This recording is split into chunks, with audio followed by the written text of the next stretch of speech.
Oke,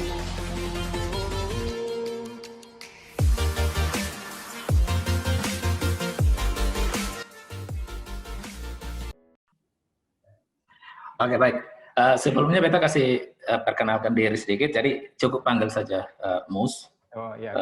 Beta aslinya Rote, seperti itu. Jadi baru saja 1 tahun yang lalu menyelesaikan studi di Australia. Kebetulan beta ambil Master of International Development di University of Canberra.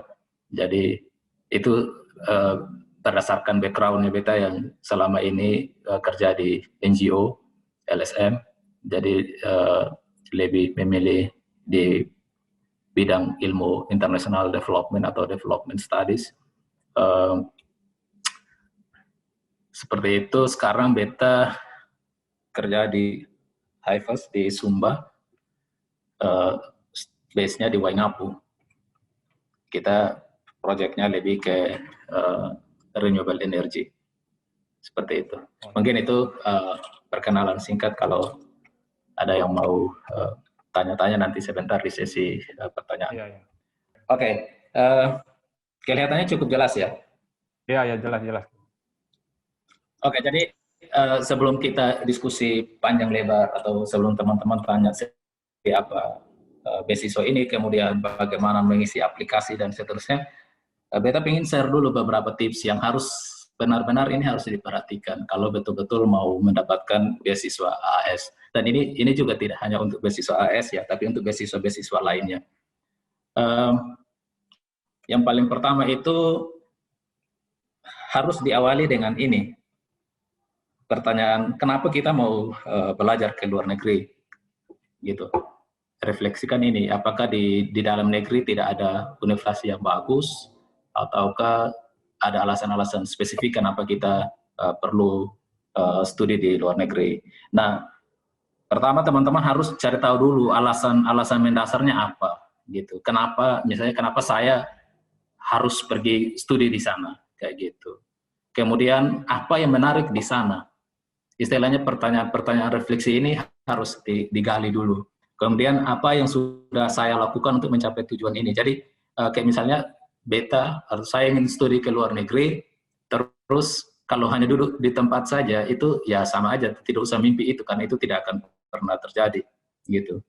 Jadi harus refleksi, adakah tidak cara-cara yang sudah saya lakukan? Contoh forum malam ini itu adalah salah satu cara bagaimana teman-teman melakukan effort lebih untuk bisa mendapatkan peluang mendapatkan beasiswa itu. Kemudian pikirkan juga nanti kalau misalnya saya kuliah ke luar negeri, kira-kira apa yang bisa saya bawa dari sini untuk sharing di sana, ceritakan. Ingat, kuliah di luar negeri bukan hanya saja terima ilmu dari orang, bukan hanya saja dengar cerita manis dari orang, tapi kita juga harus percaya diri, bawa satamannya kita untuk di-share di sana. Itu teman-teman harus pastikan itu. Jadi itu harus masuk dalam pertanyaan-pertanyaan refleksi kita sebelum kita betul-betul ke sana. Kemudian tanyakan pada diri kita sendiri juga, refleksi, apakah beta atau saya ini layak untuk belajar di luar negeri? Itu kan banyak hal itu, banyak hal yang perlu diperhatikan itu. Jadi kayak salah satu basic requirement-nya adalah harus punya kemampuan bahasa Inggris yang cukup, misalnya kayak gitu. Nah, apakah kita sudah di tahapan itu atau belum? Misalnya kayak gitu. Karena banyak orang yang ingin studi ke luar negeri, tapi misalnya dia tidak bisa bahasa Inggris sama sekali. Sementara misalnya lolos aplikasi, atau saat pembuatan aplikasi, itu kan semua pakai bahasa Inggris. Kayak gitu. Nah, berarti harus ada effort yang dibuat untuk bagaimana minimal tahu, orang ngomong kita mengerti dan kita bisa, orang Kupang bilang speak sedikit lah, kayak gitu. Kemudian hal yang paling esensial ini, persoalan di daerah saya yang ingin saya pelajari lebih dalam di sana apa? Karena banyak orang dia tidak bisa menganalisis ini dengan baik. Banyak orang dia hanya berpikir bahwa saya mau pergi kuliah ke luar negeri, tapi dia tidak tahu, dia tidak punya satu visi misi yang jelas, gitu loh. Jadi itu juga akan berpengaruh pada saat dia meramu aplikasinya. Nanti sebentar di sesi itu. Tapi cari tahu dulu kira-kira apa sih isu menarik, isu yang menarik di daerah kita gitu. Jangan terlalu global-global. Lihat di lingkungan sekitar. Yang menurut kita itu potensial untuk menjadi apa istilahnya, satu kekuatan kita yang bisa meningkatkan posisi tawar kita pada saat kita apply satu beasiswa. Ini bukan hanya saja untuk beasiswa AS, tapi beasiswa apapun. Artinya kita harus pahami dulu apa yang mau kita, ini terutama di daerah kita.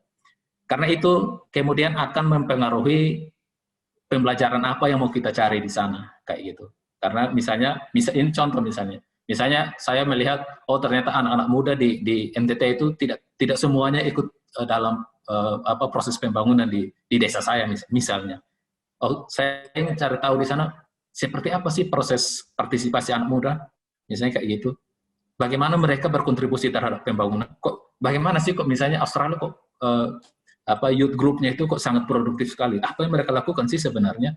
Nah, pertanyaan kayak gitulah yang merefleksi kita pada saat di sana. Ingat, kita di sana itu bukan hanya kos kampus, tetapi kita juga harus membangun relasi dan lain-lain untuk mencari tahu itu.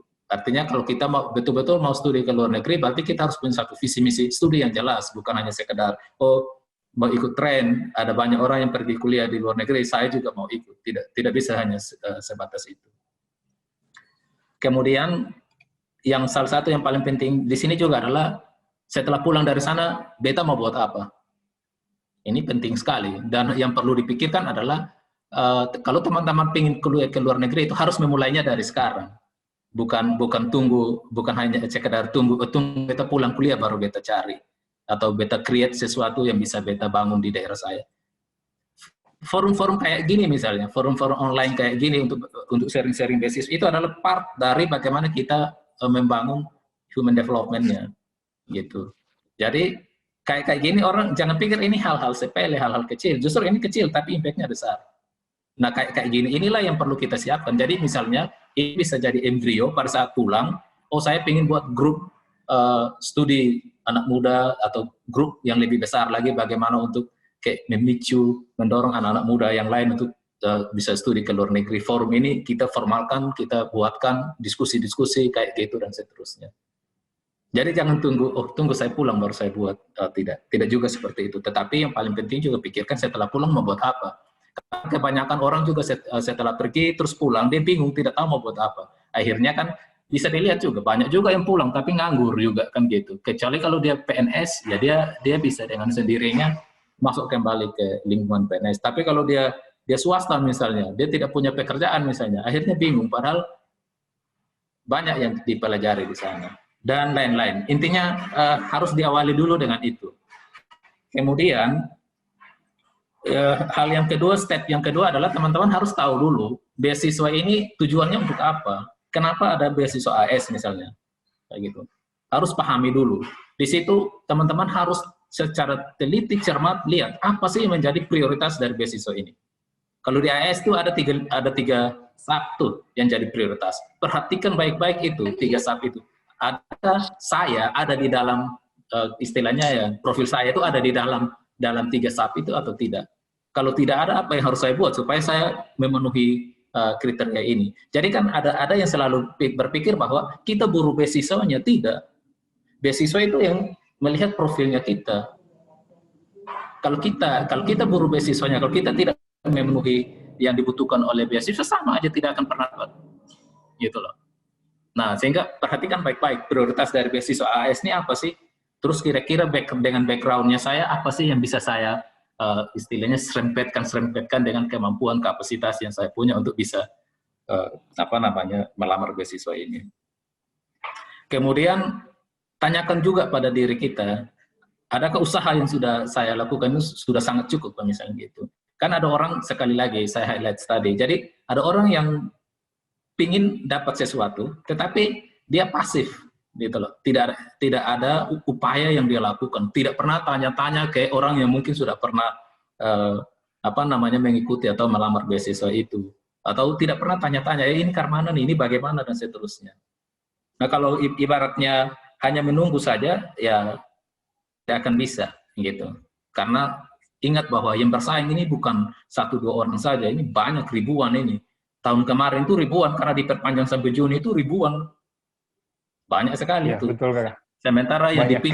dipilih cuma hanya beberapa orang karena kondisi COVID. Dan itu berarti aplikasi yang betul-betul profil orang yang betul-betul yang punya skor yang tinggi dari target tujuan beasiswa ini, itu yang dijadikan sebagai award. Kemudian nah ini nih, yang ketiga nih, beasiswa ini cocok dengan saya tidak, misalnya kayak gitu. Jadi jangan sampai beasiswa tujuannya kayak A, profil kita nih ada di set, kayak gitu. Nah itu harus dilingkan. Perhatikan baik-baik di prioritas dari beasiswa AS itu sendiri apa. Kemudian yang perlu diperhatikan juga adalah apakah isu atau topik yang saya pilih itu sejalan dengan tujuan beasiswa. Misalnya begini, prioritasnya beasiswa itu adalah pemberdayaan kelompok anak muda, misalnya begitu. Yang kita pilih adalah pembuatan patung di Gunung Fatuleu, misalnya kayak gitu. Jelas jauh sekali. Itu jelas jauh sekali.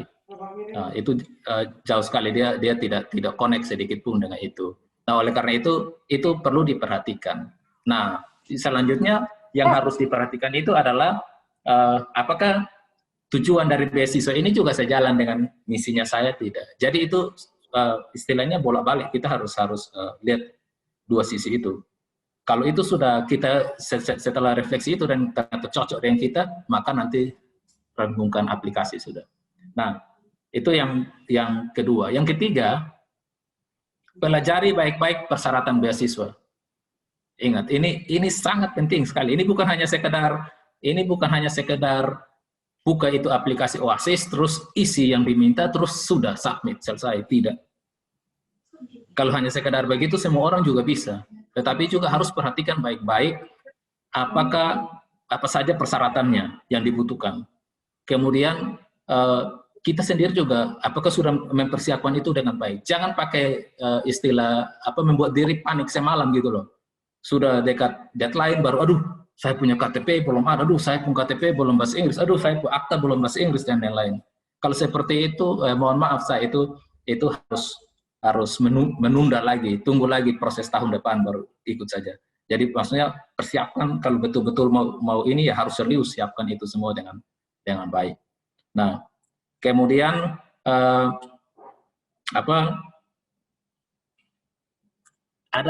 pernah ada yang bertanya saya, apakah semua persyaratan itu harus dipenuhi? Ya iya dong. Kalau dia bilang mandatori, ya mandatori, gitu loh, harus dipenuhi. Kalau dia bilang ada 10 surat yang harus dilengkapi, 10 surat. Tidak ada bilang, maaf saya tidak bisa urus surat yang ke-8, yang ke-7 karena kantor tutup karena COVID. Tidak. Dia tidak ada istilah seperti itu. Kurang satu, ya tidak ada kata maaf. Seperti itu. Sehingga itu memang harus diperhatikan dengan baik. Ini ada hal yang menarik di sini. Apakah kita bisa tidak kita menambahkan profilnya kita dengan kelengkapan atau dokumen lain yang bukan mandatori, tetapi itu penting juga, sangat bisa. Sangat bisa. Misalnya begini, dia tidak minta rekomendasi. Rekomendasi itu tidak mandatori, tidak wajib. Rekomendasi misalnya hanya diperuntukkan oleh orang-orang yang mau ambil S3 misalnya. Tapi kita yang S2, apakah boleh? Boleh, sangat boleh. Dulu saya kasih masuk aplikasi pakai rekomendasi dari klien, minta country director, gitu. Untuk rekomendasi seperti apa keahliannya kita, kemampuannya kita, kualifikasinya kita dari lembaga yang pernah kita bekerja. Itu bisa menjadi poin plus, bukan dan biasanya itu kita tambahkan ada 2 form. Ingat, ada 2 form nanti di aplikasi Oasis itu, satu yang aplikasi Oasis yang online, satu yang ada tambahannya. Disitulah yang kita bisa tambahkan hal-hal yang kayak gitu. Atau misalnya teman-teman ingin ambil misalnya yang punya keahlian komputer misalnya kayak gitu. Ternyata di sana dia tidak minta sertifikat program misalnya kayak gitu. Ya kalau teman-teman punya keahlian itu di certified, ya upload saja. Karena itu dia bisa jadi satu orang bisa lihat, oh anak ini punya basic ini, kita perlu dukung nih misalnya kayak gitu. Dia bisa meningkatkan portofolionya kita. Seperti itu. Kemudian perhatikan baik-baik kapan batas terakhir pengumpulan ini gitu. Sekali lagi, jangan tunggu air di batang hidung, baru mulai panik sudah, aduh, masih ada kurang A, B, C, D. Kalau sekarang dia buka dari 1 Februari, batas 30 April, jauh hari itu harus segera dibuat. Jangan tunggu. Jangan bilang, oh saya ada orang dalam di Dinas Kependudukan, jadi saya punya akte bisa dibuat bilingual di sana. Ya syukur-syukur kalau pergi kantornya buka. Kalau kantornya tidak buka atau belangkonya habis, selesai sudah, tamat sudah. Hanya gara-gara bilang orang-orang dalam dan seterusnya dan seterusnya. Gitu. Kemudian ya sekali lagi pastikan semua yang dibutuhkan itu ada, dokumen-dokumen yang dibutuhkan itu tersedia dengan baik. Oke, tips berikutnya ini nih, mempersiapkan aplikasinya, gitu. Jadi untuk aplikasi itu kan orang berpikir bahwa ini mungkin gampang nih kita buka dia punya aplikasi online terus langsung isi saja, tidak.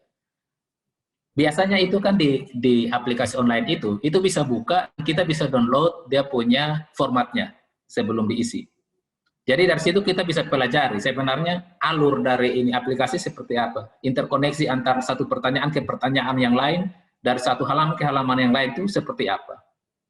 Karena harus pahami itu dengan baik dulu dalam hal pengisian aplikasi. Jangan sampai di A, di halaman 1 kita isi A, di halaman B kita sudah giring dia ke K misalnya, tidak nyambung.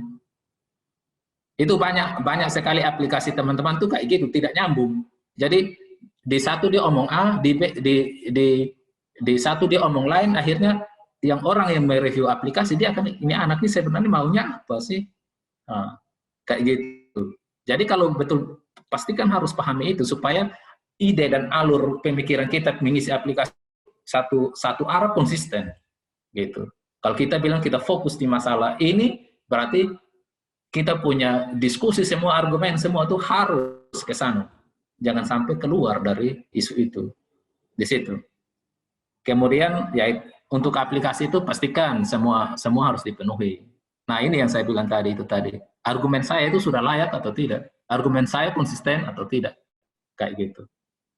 Nah, itu banyak sekali aplikasi yang saya review itu kayak gitu.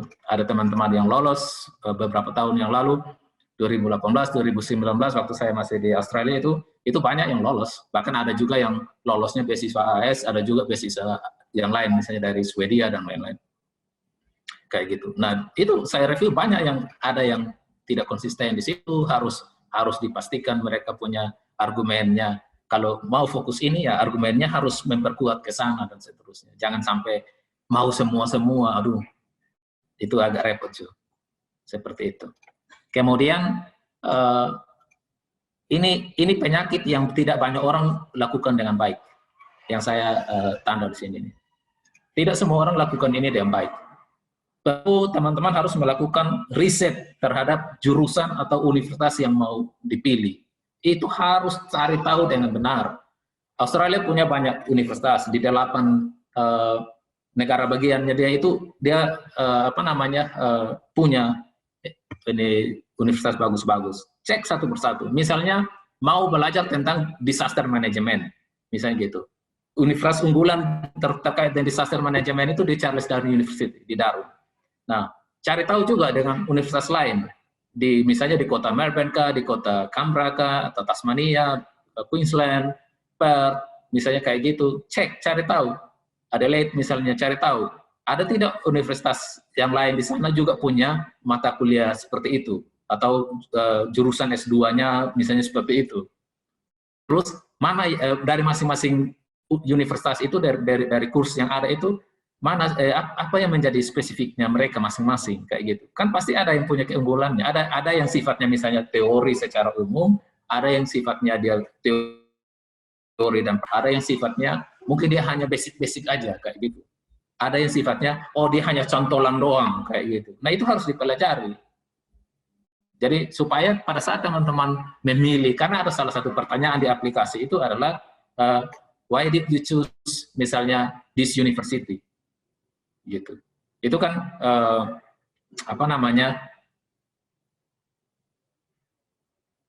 ya itu yang harus teman-teman perhatikan.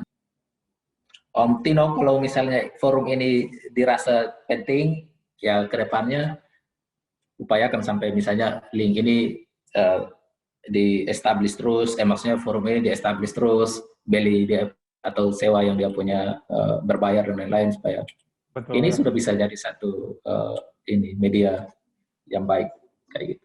Iya, kami sangat antusias nih dengan beasiswa AS, terutama dari teman-teman dari NTT ini. Ya, oke, sudah bisa lanjut kok? Iya. Oke. Nah, oke, jadi sekali lagi harus melakukan riset yang lebih jauh dari setiap universitas atau jurusan yang mau dipilih. Itu harus dipersiapkan dengan baik. Alasan yang paling keunikan dari masing-masing jurusan itu, dan cari argumen yang paling kuat kenapa saya pilih itu. Kayak misalnya, kenapa saya ambil Master of International Development di Uni Canberra, kenapa saya tidak ambil antropologi and participatory development di ANU? Karena beda banget. ANU ternyata dia lebih ke kalau mau jadi seorang peneliti itu tepat belajar di sana. Baru mau belajar tentang basic-basic development, tepat belajar di sana. Kayak gitu. Tapi kalau mau lebih praktikal, kayak saya yang sudah belasan tahun di NGO, saya belajar di NGO itu sama juga dengan saya. Nanti saya jadi tidak berkembang di sana karena istilahnya ilmu di lapangan saya jauh sudah dari teori-teori itu kayak gitu. Dan saya harus cari universitas dengan jurusan yang memang betul-betul less teori tapi more praktikal kayak gitu. Nah, itulah yang saya dapatkan di Uni Canberra kalau untuk development studies-nya kayak gitu.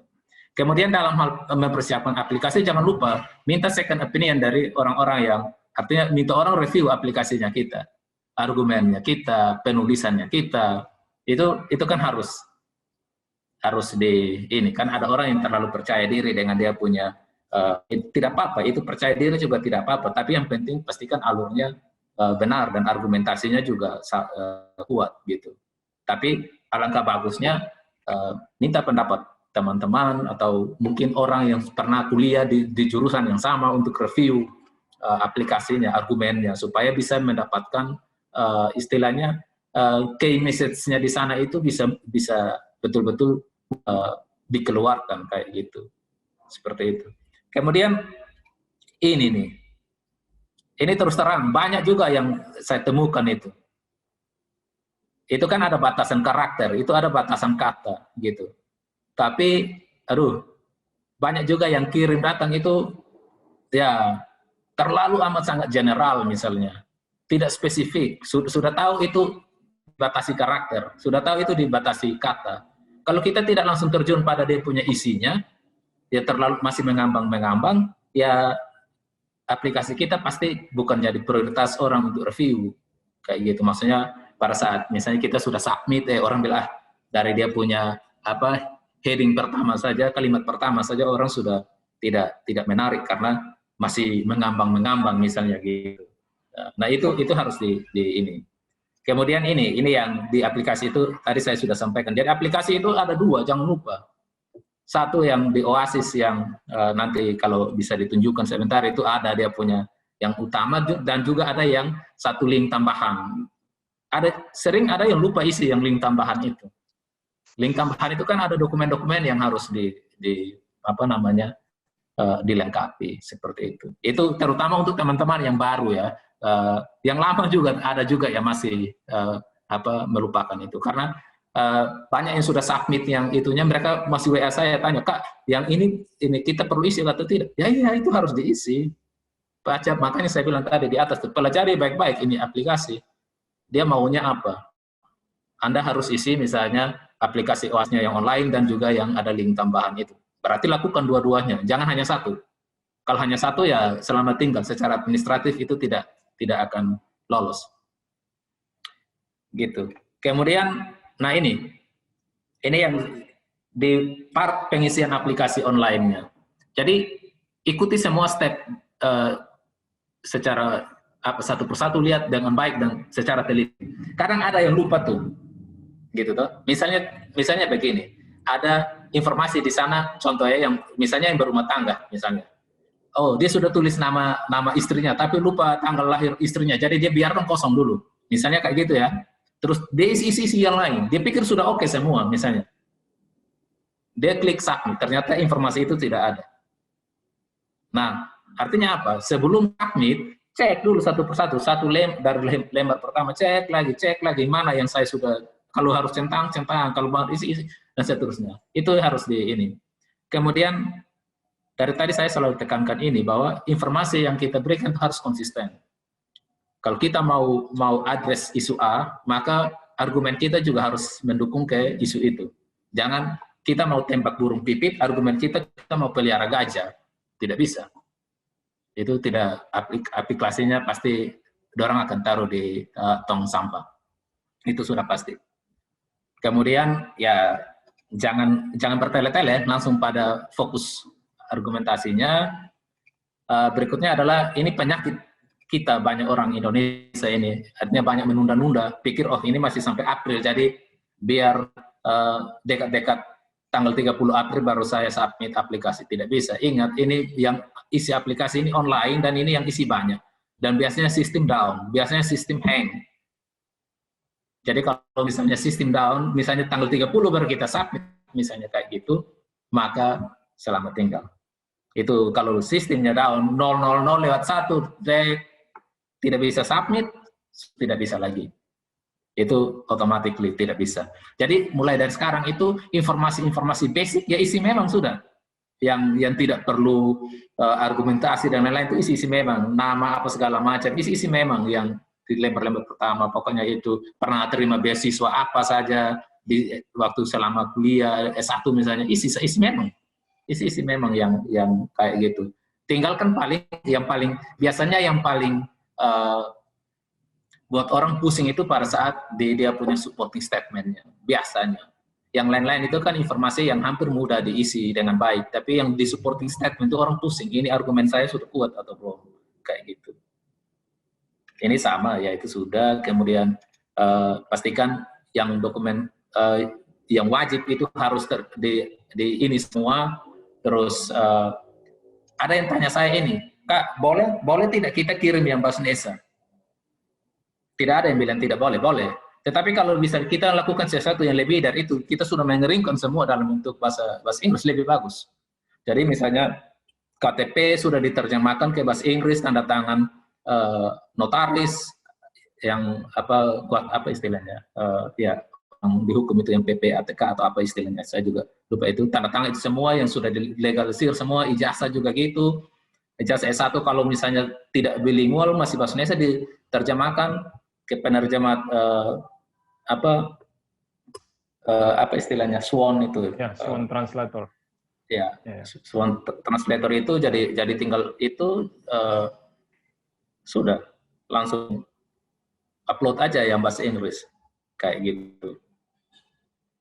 Nah, ini yang saya bilang tadi, ingat tidak ada kata maaf saya lupa, ijazah saya lupa. Ini tidak ada bilang kalau sudah klik submit terus ternyata ijazahnya masih belum diupload, tidak ada bilang saya email ke AI misalnya, maaf saya ketinggalan atau kelupaan upload ijazah saya, tidak, karena sistemnya online gitu. Seperti itu ya, dan lain-lain. Yang berikutnya, ya ini sebenarnya ini sudah di step berikutnya. Intinya kalau biasanya di BCSAS itu setelah submit aplikasi selesai, itu kan tinggal menunggu nih kapan diumumkan. Kalau misalnya lulus administrasi itu dan nama kita masuk dalam list tahap berikutnya itu diwawancara. Itu wawancara. Nah, banyak orang yang jatuh juga di wawancara. Dia misalnya dia tidak konsisten.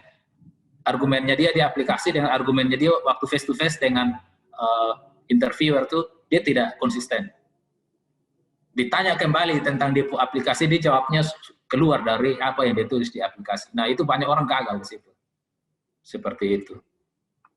Jadi sekali lagi harus konsisten antara ini. Kemudian ya tips-tipsnya lain pada saat wawancara itu ya harus to the point. Untuk Tino kemarin lolos sampai mana? Dari administrasi sudah gagal, Kak. Iya, tidak apa-apa. Tapi intinya kalau karena saya pernah ini ya ada teman-teman, ada 3 orang dulu yang 2018 2019 itu lolos sampai wawancara. Tidak lolos karena memang waktu mereka selesai terus mereka kontak saya ngobrol, saya bilang itu pasti tidak lolos karena argumenmu tidak kuat gitu loh. Padahal sebelum besoknya wawancara, saya latih mereka wawancara. Terus saya bilang, ingat ini di aplikasimu ini ada celahnya di sini. Pasti mereka akan tanyanya di sini. Ternyata benar itu kemarin, besoknya ditanyakan, dan dia tidak mampu menjawab itu. Gitu, kayak gitu. Itu biasanya seperti itu. Kemudian kalau ya dalam wawancara ya kita harus tetap kritikal dalam menjawab pertanyaan-pertanyaan dari mereka. Kemudian kalau misalnya sudah aplikasinya sudah kirim, ya jauh-jauh hari latih wawancara dengan teman-teman pakai bahasa Inggris, ya jangan latih pakai bahasa Indonesia karena yang ditanyakan tidak akan pakai bahasa Indonesia, gitu. Jadi latih speakingnya dan seterusnya. Oke, ini yang terakhir sebelum kalau mau ada yang mau bertanya. Jadi sambil menunggu itu semua, kalau misalnya itu semua sudah selesai, ya jangan lupa, misalnya kita belum keterima nih, ya harus persiapkan diri untuk menerima kenyataan itu. Karena banyak orang yang pikir, sudahlah, saya sudah tidak terima, baru sekali attempt, langsung, sudahlah, persetan sudah, dan seterusnya. Tidak bisa. Ada teman saya 7 kali apply ini AS, yang ke-7 kali itu baru ditembus. Saya puji Tuhan, baru sekali melamar langsung tembus.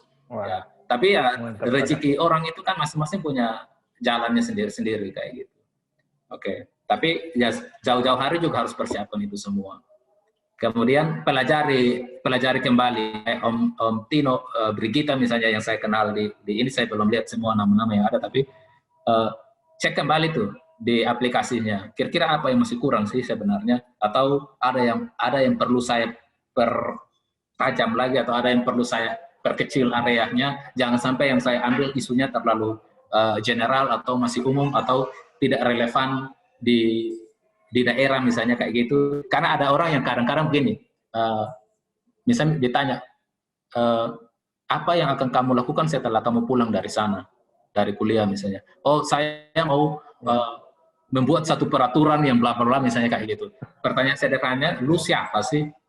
Kayak gitu. Ini negara ini dipimpin oleh orang yang banyak saja sampai hari ini masih kocar-kacir dengan dia punya hal-hal kayak gitu. Jadi maksudnya cari sesuatu yang fokus di hal yang secara probability-nya itu, secara kemungkinannya itu bisa dilakukan dengan baik dan mudah. Tidak ini gitu. Kayak misalnya, oh saya mau ini ya, ada kelas belajar bahasa Inggris di kampung saya tiap Sabtu misalnya kayak gitu. Itu orang akan, oh itu mudah dilakukan itu. Dengan bekal bahasa Inggris kuliah di luar negeri, datang saya ajar anak-anak saya di kampung bahasa Inggris misalnya. Itu hal-hal yang mudah yang bisa mereka lakukan. Kayak gitu. Jadi tidak terlalu muluk-muluk. Kemudian ini teman-teman, sambil siapkan aplikasi, tapi juga teman-teman harus pelajari tips dan trik IELTS. Karena setelah misalnya lolos administrasi dan lain-lain, itu kan ada tes-tes IELTS-nya juga, gitu. Seperti itu. Pada saat misalnya sudah keterima masuk di program ini, English and Academic program ini kayak ini di Bali, biasanya kita di Bali ya, di IELTS Bali. Itu juga tujuannya salah satunya IELTS yang harus di ini. Kalau kita aplikasinya kita sudah lolos gitu, tapi tes IELTS tidak memenuhi target yang 6,5 misalnya, atau 7 atau 7,5, ya kita tidak akan pergi-pergi. Dan bahkan misalnya ada juga yang gagal, tidak jalan karena misalnya dia sudah coba 10 kali gagal terus, IELTS-nya tidak tembus-tembus. Nah, beasiswa ini dia tidak akan kasih kita istilahnya cuti beasiswa lebih dari sekali, dia cuma kasih 1 kali kesempatan.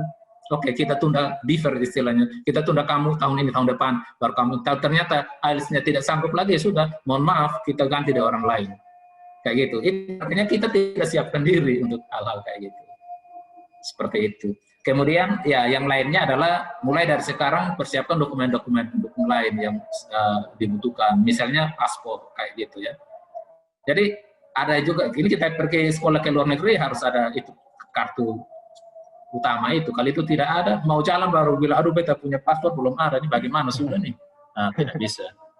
Itu hal-hal yang kadang-kadang orang tunggu di air sudah di batang leher baru urus, tapi sebenarnya kalau misalnya rencana buat sekarang, perkiraannya ya sudah minimal harus mulai pikirkan dokumen-dokumen perjalanan kayak gini.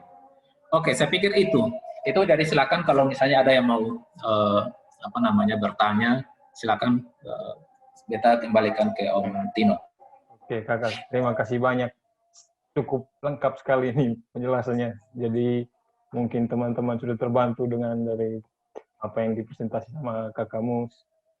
Jadi saya kasih ke teman-teman, mungkin ada yang mau bertanya dulu. Ayo teman-teman.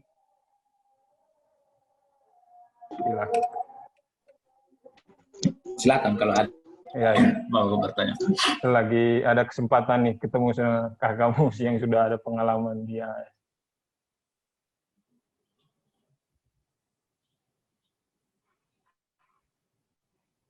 Oh, kalau belum ada, saya mau tanya sebentar Kakak Mus. Kalau untuk di Ya, CV, silakan. kalau untuk di CV sendiri itu kan kami sempat ikut dari Zoom meeting yang AS kemarin khusus untuk geografik area. Nah, jadi mereka cuma kasih tahu yang bahasa Inggris itu cuma CV. Jadi yang lain itu dipermudah, boleh pakai bahasa Indonesia. Jadi macam ijazah sama transkrip itu hanya perlu dilegalisir saja tanpa ditranslate lagi. Iya, itu yang saya bilang tadi itu. Jadi NTT, Papua, Ambon, NTB itu kan daerah target, daerah prioritas ya. Jadi biasanya itu ada pengampunan biasanya. Biasanya ada pengampunan terutama untuk kandidat atau calon yang secara profil dia sangat layak untuk dapatkan beasiswa itu, dan atau misalnya dalam hal IELTS misalnya harusnya 5,5 ya, tapi yang penting kalau dia dapat 5 masih bisa diizinkan kayak gitu. Itu kalau daerah-daerah prioritas kayak NTT, NTB, Ambon, dan Papua. Itu biasanya.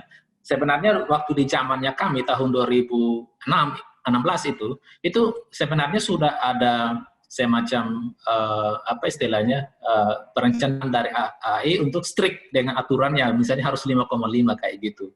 Nah, namun ya ternyata ya seperti itulah, kemampuan-kemampuan itu belum bisa dipenuhi oleh calon-calon yang datang dari daerah-daerah prioritas 4 daerah itu, sehingga kadang masih ada pengecualian kayak gitu. Nah, sehingga kalau kemarin disampaikan oleh di AS ya memang itu masih berlaku. Nah, itu juga berlaku di dokumen-dokumen. Jadi kadang kan kayak misalnya gini, ijazah, transkrip masih bahasa Indonesia, ya sudah dikirimkan aja untuk di aplikasi. Sekarang dikirimkan aja dalam bahasa Indonesia, tidak apa-apa. Tapi tetap pada saat teman-teman misalnya lolos dan di IELTS, itu akan dimintakan yang bahasa Inggrisnya, karena yang akan dikirimkan itu adalah yang versi bahasa Inggrisnya. Gitu.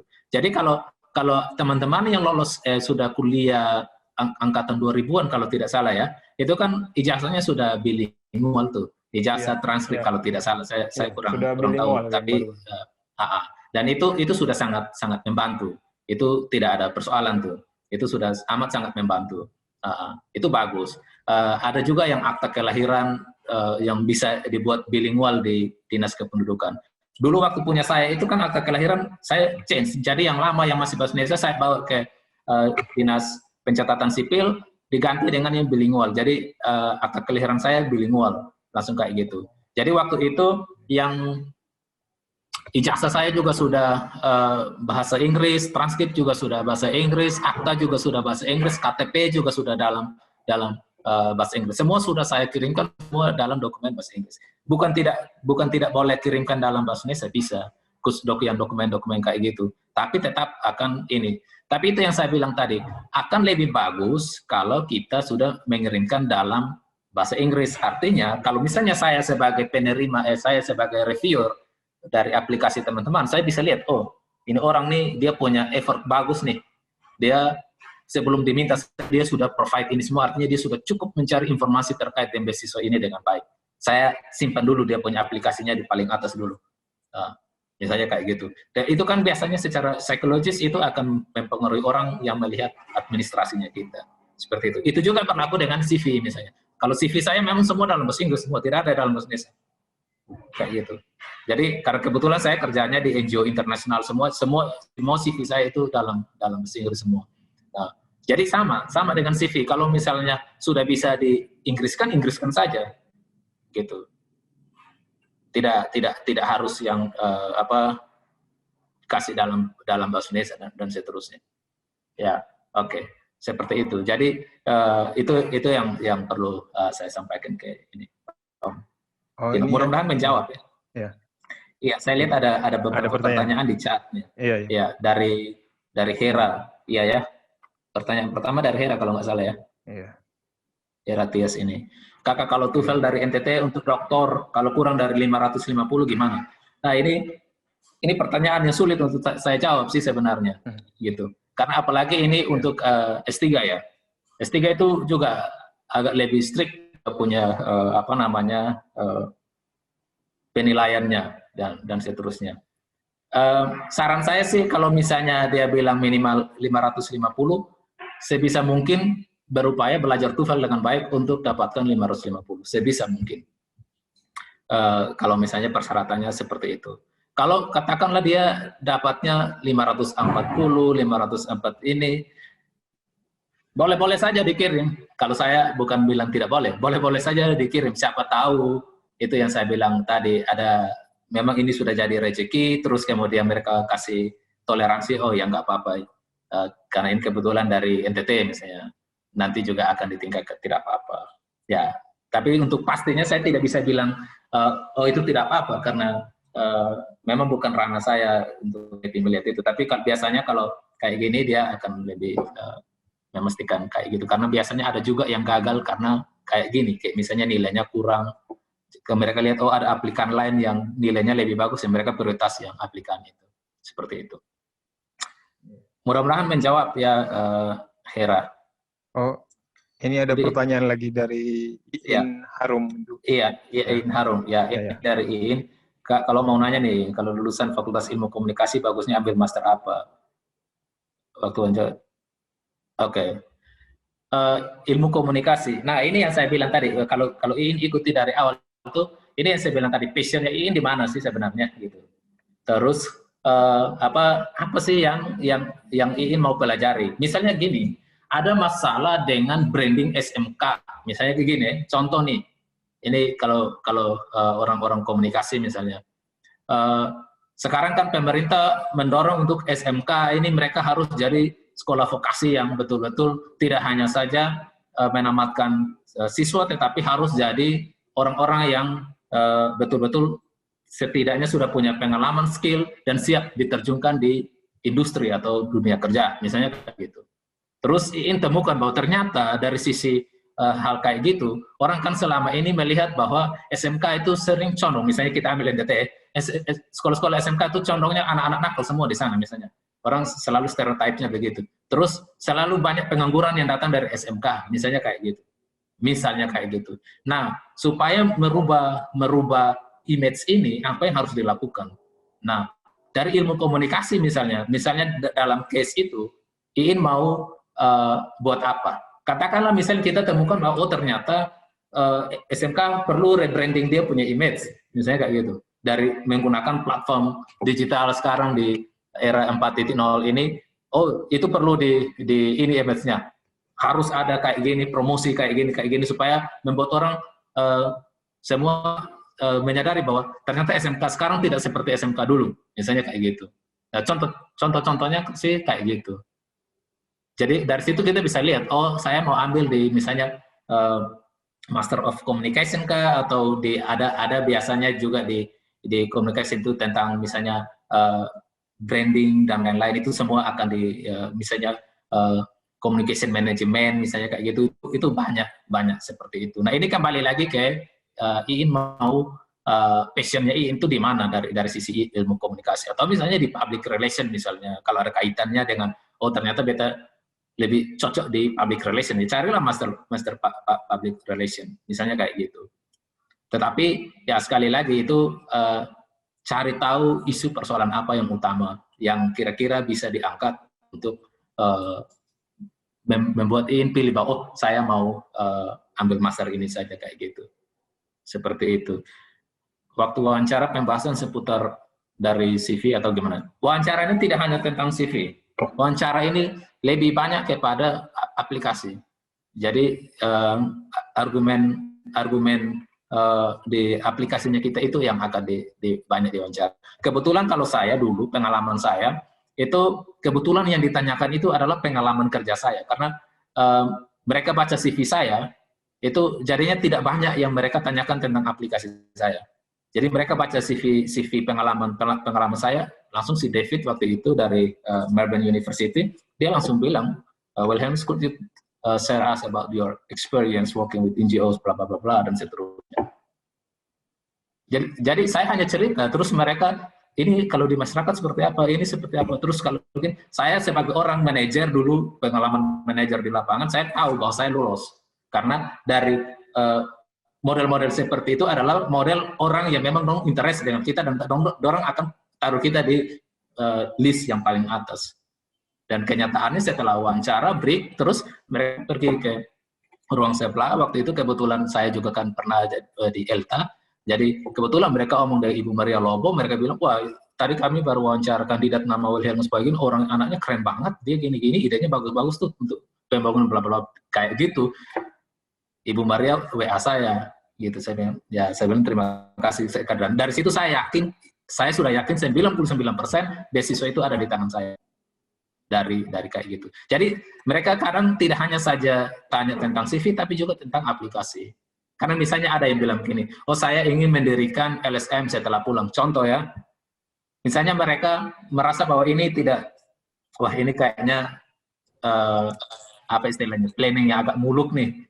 Mereka akan cari tahu, tanya, memangnya dengan setelah Anda menjadi master komunikasi, contoh ya, master komunikasi, apakah Anda bisa, Anda yakin dengan ilmu itu Anda bisa membangun sebuah LSM? Itu kan pertanyaan balik lagi ke kita, kayak gitu. Nah, jadi sekali lagi IIN tidak hanya seputar CV, tapi termasuk aplikasi. Makanya tadi saya bilang aplikasi itu harus konsisten.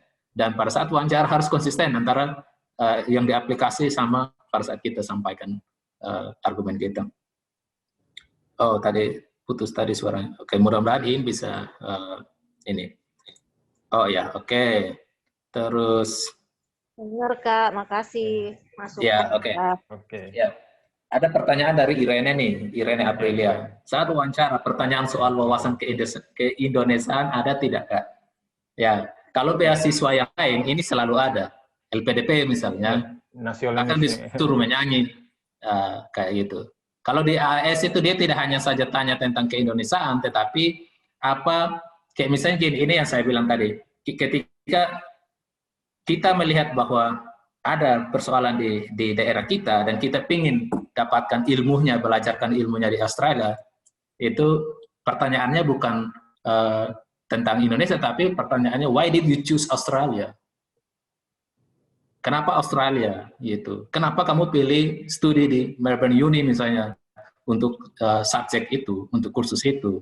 Jadi disitulah yang kita akan kasih tahu. Oh, saya misalnya begini, saya ingin belajar misalnya gini ya, di programmer misalnya, contoh orang yang programmer misalnya.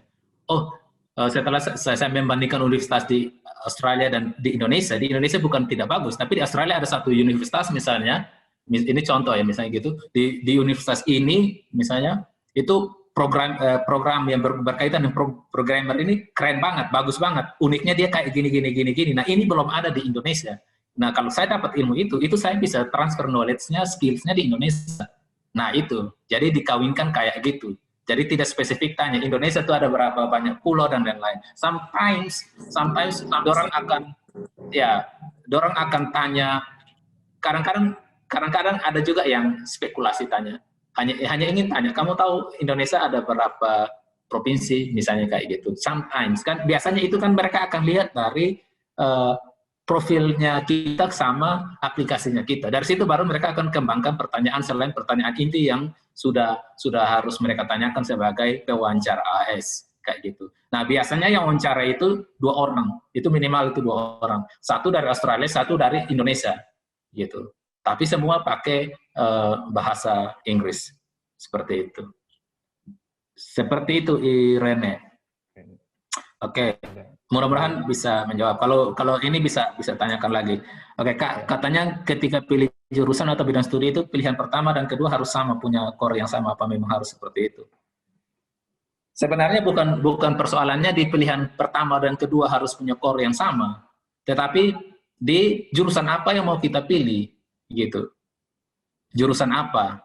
Maksud saya adalah master apa yang mau kita pilih, gitu.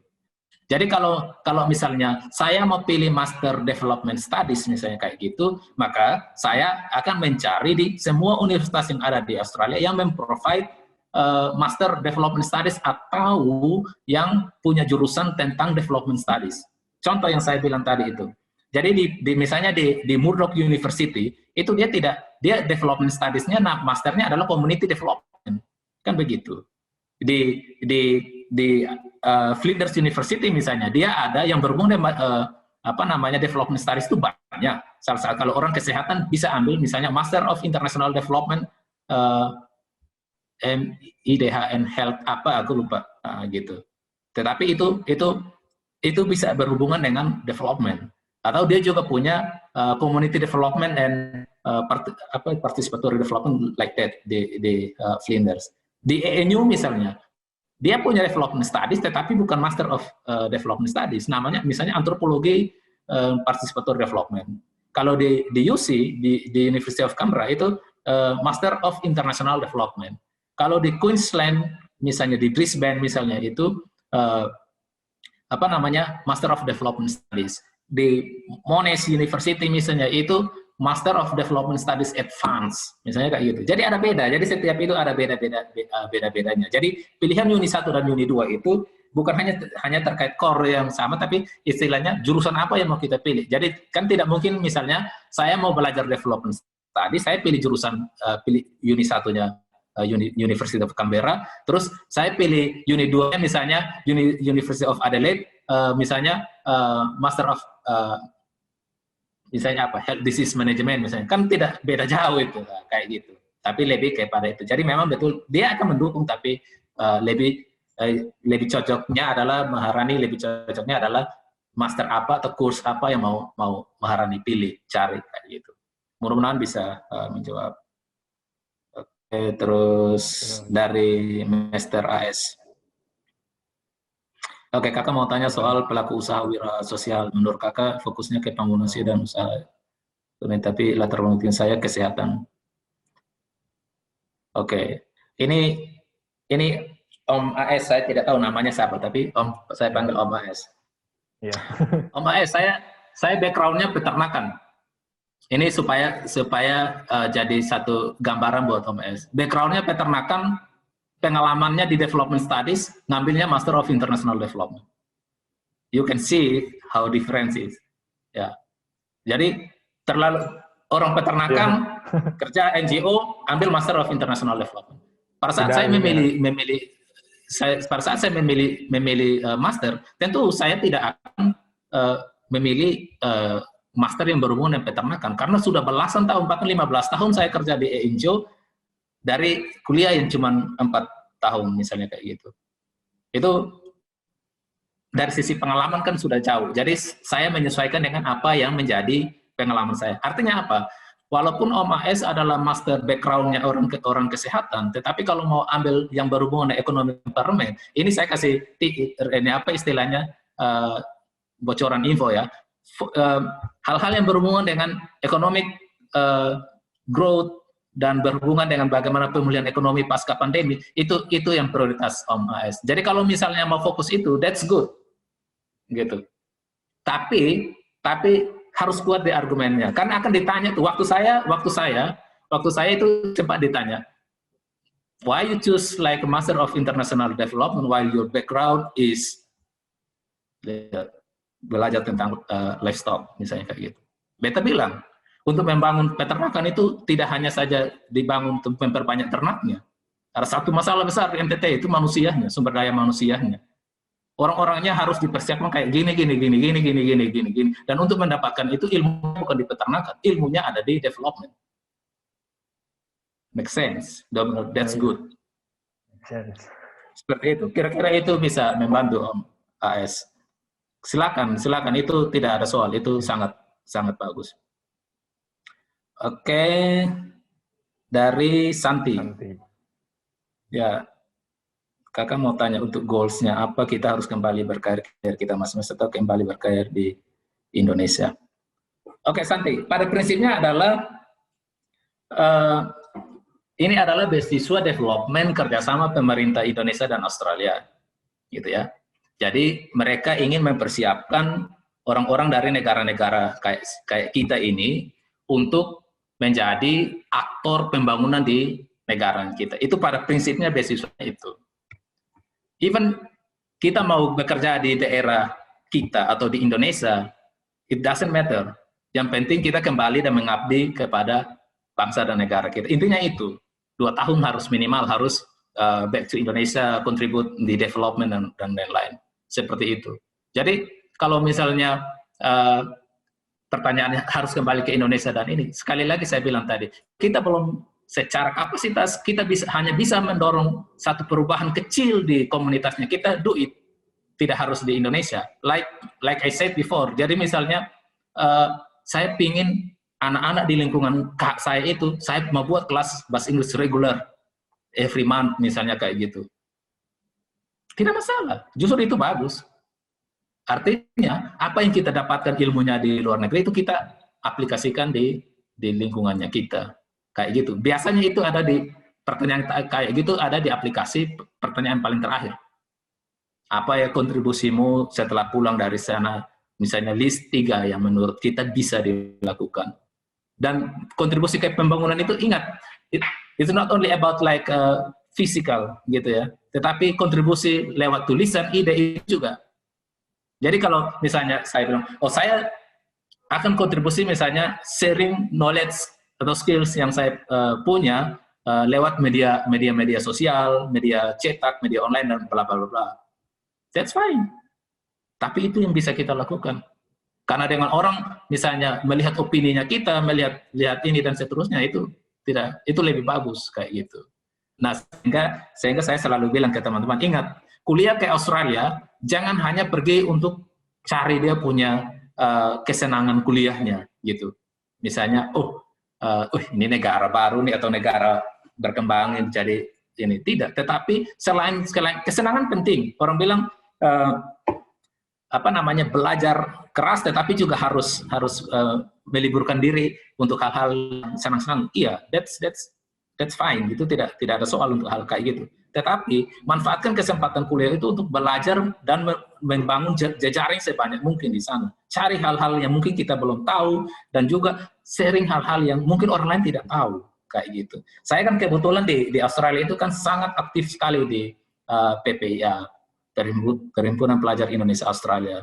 Nah, kebetulan di PPA saya pernah jadi vice presidennya untuk yang strategic affairs yang berhubungan dengan ada jurnal-jurnal kalau ada yang tadi S3 dan lain-lain yang berhubungan dengan education dan lain-lain. Saya juga kebetulan mantan presiden PPA di Canberra, di ibu kota Canberra kayak gitu. Dan itu kita gunakan itu sebagai link.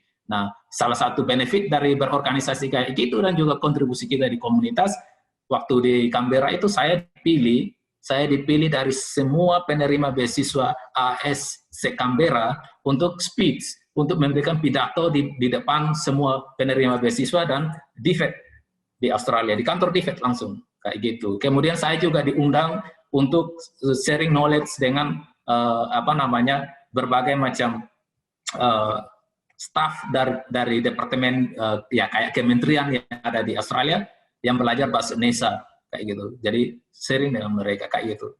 Itu dapatnya dari mana? Tidak dari kampus, tetapi dari bagaimana kita istilahnya belajar tentang akademik dan social life itu harus balance kayak gitu. Itu yang perlu saya ingatkan. Jadi karena dengan cara-cara begitu baru bisa kita dapatkan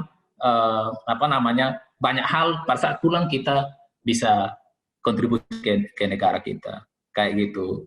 Ya, saya kasih bocoran untuk teman-teman. Kayak saya bukan bilang saya hebat, tidak, tetapi kenyataannya seperti itu dalam hal kerjaan misalnya. Waktu di Australia di bulan Mei, padahal itu saya belum tamat, masih 1 semester, di bulan Mei itu sudah ada NGO saya ini, sudah mengontak saya untuk memimpin proyek yang sekarang ada di Sumba. Jadi, ibaratnya saya sudah tahu bahwa sebelum pulang saya punya nasib ini ada terjamin ini kayak seperti itu. Karena sudah dimasukin di dalam project dan seterusnya. Dan kenyataannya seperti itu, pulang langsung deploy ke Sumba. Nah, bagaimana itu semua terjadi ya? Personal brandingnya kita itu yang harus di sana. Jadi pada saat kita di Australia misalnya, kalau teman-teman bisa kayak misalnya buka Instagram saya dan lain-lain, itu bisa lihat tuh. Jadi selain jalan-jalan, tetapi saya juga kontribusi aktif di banyak hal, dan itu membuat personal brandingnya kan naik kan gitu. Orang lihat, wah ternyata sampai ada yang DM saya, kamu ini pergi kuliah atau kerja sih? Karena mereka kesannya lihatnya kok kayak saya kerja di Australia. No, kayak kerja profesional gitu. Padahal tidak, padahal itu melihat berbagai macam peluang dan lain-lain untuk terlibat di berbagai macam aktivitas kayak gitu. Nah itu maksudnya teman-teman pada saat membuat pilihan universitas, pilihan jurusan atau ya studi yang mau dipilih dan negara bagian yang mau dituju kayak gitu, pikirkan itu semua di dalam aplikasinya.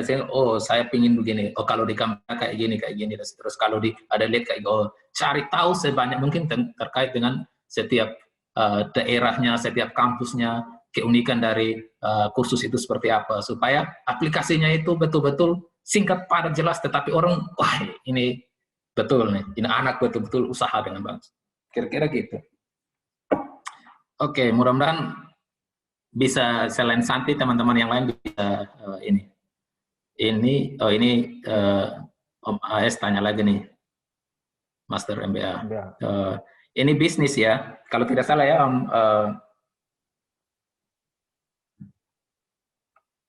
Kalau untuk ini, biar supaya diskusi ini sangat interaktif, gini Om AS, bukan saya bilang saya tidak mau kasih. Ada kalau untuk terkait dengan bisnis, banyak di Australia hampir semua universitasnya bagus, gitu. Ya kayak misalnya di QUT di Queensland sana, Queensland University, QUT ya, QUT, itu bisnisnya juga bagus. Ada beberapa yang ini, tapi ini yang saya bilang tadi, Om AS, please lakukan riset terhadap universitas-universitas yang lain, sehingga cari tahu sedalam mungkin setiap universitas yang offer bisnis master ini, mana yang menurut Om, ini cocok dengan passion saya, ini cocok dengan apa yang sekarang saya kembangkan kayak gitu. Karena saya setuju tuh, UMKM dan lain-lain itu juga harus jadi salah satu yang perlu ditingkatkan sekarang, apalagi di pasca atau di pandemi saat ini, ekonomi anjlok begini. Terus kita dibatasi bekerja dan lain-lain, jangan kira kami yang bekerja di NGO misalnya kayak gini juga merasa aman-aman, tidak. Tiba-tiba misalnya pandemi semua kolaps, ya kita juga akan ngawur, kan begitu. Jadi yang ada sekarang ini adalah yang perlu kita pikirkan adalah kita bisa buat apa gitu. Nah, kita bisa buat apa, inilah yang carilah jurusan yang betul-betul passionnya cocok dengan kita ada di sana. Seperti itu Om AS. Iin boleh. Iya Kak. Saya langsung cek. Ini nomor Australia saya kan kebetulan. Oh, posisi Kakak masih di Australia sekarang? Oh tidak, saya di Sumba. Ini lagi di kantor. Maksudnya ini nomor WA Australia saya. Oh, iya. Karena saya lebih sering WA-nya ke situ. Tapi kalau misalnya teman-teman mau telepon ke nomor Indonesia, ini ada nomor halo saya sebentar.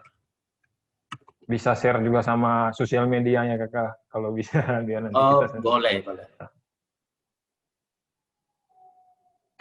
Oke, kalau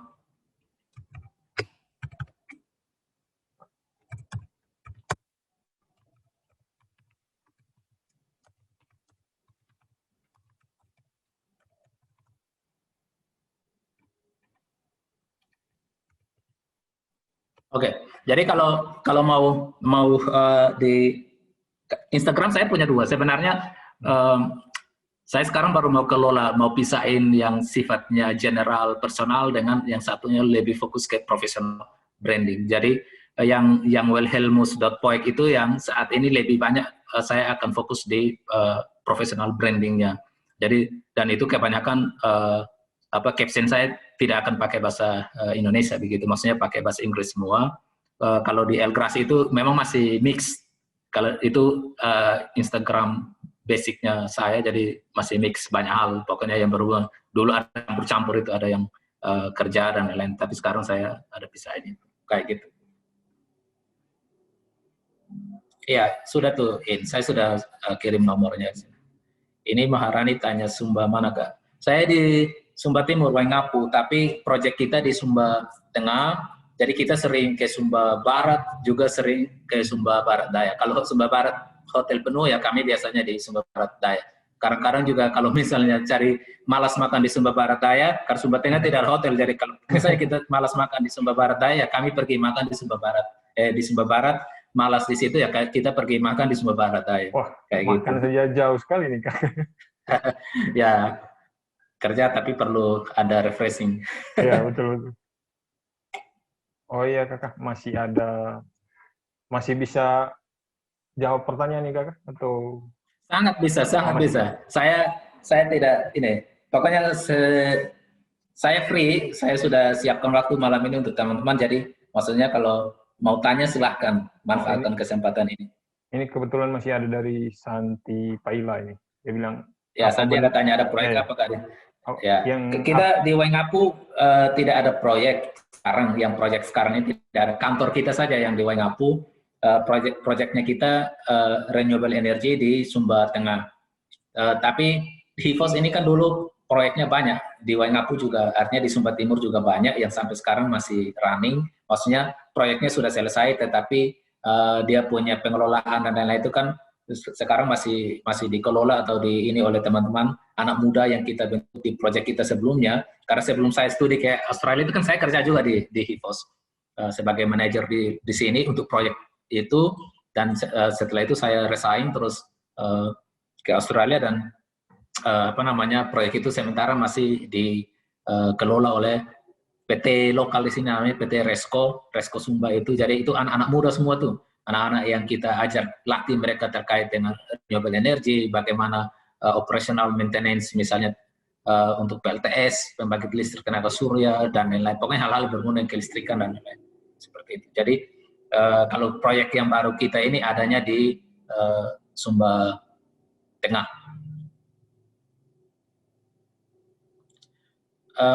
Om Maes, nomor sudah saya masukin di sana. Oh, mungkin tadi chat secara private, Kakak. Soalnya di chat umumnya everyone. Sorry. Iya, sorry. Ini oke. Sebentar. Sorry, saya tidak perhatikan kalau ternyata itu hanya ke Hera. Itu ternyata itu hanya ke Hera. Wait. Itu nomor WA yang lebih intens saya buka. Yang kartu halo saya nomor Indonesia ini juga WA, tapi kadang-kadang jarang saya lebih, kalau orang telepon atau apa ya lebih ke situ. Kalau telepon nomor Indonesia ya ke kartu halo aja. Itu nomor WA dan kedua-duanya nomor WA. Oke, Kak. Tapi feel free dulu Brigita kontak saya itu kalau tidak salah ke nomor yang Indonesia itu juga.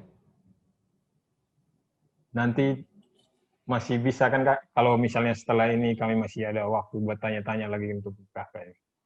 Sangat bisa. Saya orangnya memang jujur memang passion saya untuk anak muda. Jadi di tesis saya juga tentang anak muda. Jadi youth economic empowerment untuk mengurangi pernikahan anak. Jadi semua yang berhubungan dengan anak muda pasti saya tidak akan ini. Di Sumba Timur sini saja saya support teman-teman yang anak muda dan perempuan yang mereka tenun. Tapi saya selalu ingatkan bahwa bagaimana supaya jangan menikah di usia sebelum ini dan seterusnya. Terus selain mereka melestarikan budaya dengan tenun kain Sumba Timur misalnya seperti itu. Saya sering beli kain dari mereka langsung kayak gitu. Karena memang anak muda memang itu passion saya situ. Jadi kalau teman-teman mau diskusi dan lain-lain, feel free. Sejauh saya tidak sibuk, pasti saya akan. Tapi biasanya saya konfirmasi. Oh, masih ada satu lagi terakhir dari Santi. Ya. Santi, ada peserta penerima beasiswa yang dia belum secara pengalaman, dia belum berkontribusi apa-apa. gitu. Artinya masih betul-betul fresh graduate, tetapi lolos keterima beasiswa AS. Artinya bahwa apakah beasiswa ini hanya prioritas untuk yang sudah pernah berkontribusi untuk negara atau sudah pernah bekerja? Tidak juga. Tidak juga. Ini yang saya bilang ke teman-teman. Jadi perlu redefinisi kembali tentang kontribusi itu. Kontribusi itu bukan berarti kita melakukan sesuatu hal yang besar baru dikatakan wah, no. Tidak hanya sekedar gitu. Kayak misalnya Om Tino. Om Tino mau gunakan platform sekarang ini, forum ini sebagai bagian dari kontribusi dia membangun kapasitas manusia di NTT. That's good idea to put in your application, gitu. Karena orang akan melihat apa sih kontribusimu untuk komunitas. Oh saya bisa kasih tahu, saya membantu teman-teman di NTT sama-sama pencari beasiswa. Kita membuat forum komunikasi, diskusikan bagaimana untuk bukan hanya jadi forum itu tidak hanya saja bagaimana sharing pengalaman, bagaimana untuk mencari beasiswa, tapi dari situ kita bisa mengerti oh ternyata di NTT ini ada isu-isu ini dan kita sering saling memberikan input satu sama yang lain kayak gitu. Jadi kontribusi ini tidak hanya yang besar yang terlihat di depan mata, tetapi yang kecil ini. Jadi ini yang saya bilang tadi ini. Ini yang perlu diangkat ke permukaan. Contoh, misalnya Santi pengurus pemuda gereja, either Katolik atau Protestan, atau misalnya siapa yang pengurus pemuda masjid misalnya, atau apapun itu. Kalau terlibat di pemuda masjid, gereja misalnya aktif, misalnya sering komunitas-komunitas ini sering buat kegiatan aksi Jumat bersih atau aksi sosial untuk masyarakat yang tidak mampu dan lain-lain, itu yang diangkat sebagai bentuk kontribusi kita bagi bangsa dan negara, gitu loh. Karena saya ini bukan bupati, jadi saya tidak mungkin bilang saya sudah membangun jembatan 10 di Kupang misalnya, tidak. Tetapi karena gini, yang dilihat utama dari beasiswa ini, selain kita mengerti isu persoalan mendasar di daerah kita atau negara kita atau komunitas kita, ini kan beasiswanya selain sekali lagi idenya adalah beasiswanya development. Hal-hal yang berhubungan dengan membangun, seperti itu. Kemudian beasiswa ini juga akan melihat how far leadership-nya kita, gitu. Leadership ini tidak hanya mengatur tentang apakah saya sudah pernah menjadi pemimpin organisasi, tidak hanya sekedar itu. Tetapi kontribusi saya di komunitas itu adalah, misalnya saya inisiatif membuat satu gerakan untuk membantu masyarakat tetangga-tetangga yang kelaparan saat pandemi saat ini karena mereka tidak punya uang yang cukup untuk provide basic need-nya mereka, misalnya kayak gitu. Itu kontribusi, gitu loh. Nah, kadang teman-teman tertutup pikirannya bahwa kontribusi berarti yang besar-besar. Yang kecil-kecil juga berdampak besar. Nah, itu dia. Small action tapi dia punya big impact, gitu loh. Nah, hal-hal kayak gitu, misalnya punya komunitas pendaki gunung, misalnya gitu ya, melakukan setiap kali mendaki gunung kita melakukan reboisasi dan lain-lain. Itu kontribusi di dalam untuk misalnya kita kontribusi untuk menjaga konsistensi environmental balance misalnya kayak gitu. Ya kayak gitu sih. Maksudnya saya kasih ide-ide itu untuk teman-teman berpikir bahwa oke, ternyata kontribusi ini tidak hanya soal saya bisa buat sesuatu yang lain. Atau misalnya Santi punya kelas, misalnya sekarang anak-anak SD SMP kan belajarnya daring nih, belajar dari rumah kan. Ya, kontribusi saya ya, saya menyediakan misalnya akses internet, kemudian istilahnya provide assistance untuk mereka yang tidak mampu, yang tidak punya apa istilahnya handphone atau dan lain misalnya untuk belajar secara daring misalnya. Itu kontribusi. Dan itu kontribusi yang kecil tapi berdampak kayak gitu. Itu harus put in mind. Jadi supaya besok-besok kalau buat aplikasi ya jangan berpikir terlalu harus yang wow kayak gitu. Kira-kira itu. Oh, mungkin mudah-mudahan ya. Saya mau ada tanya satu pertanyaan juga kan. Kalau untuk di CV itu bisa tidak kita isi untuk pengalamannya itu kan namanya ini pengaruh pandemik, jadi kita ikut online course. Jadi online course itu bisa dimasukkan ke CV atau? Bisa. Kenapa tidak? Bisa.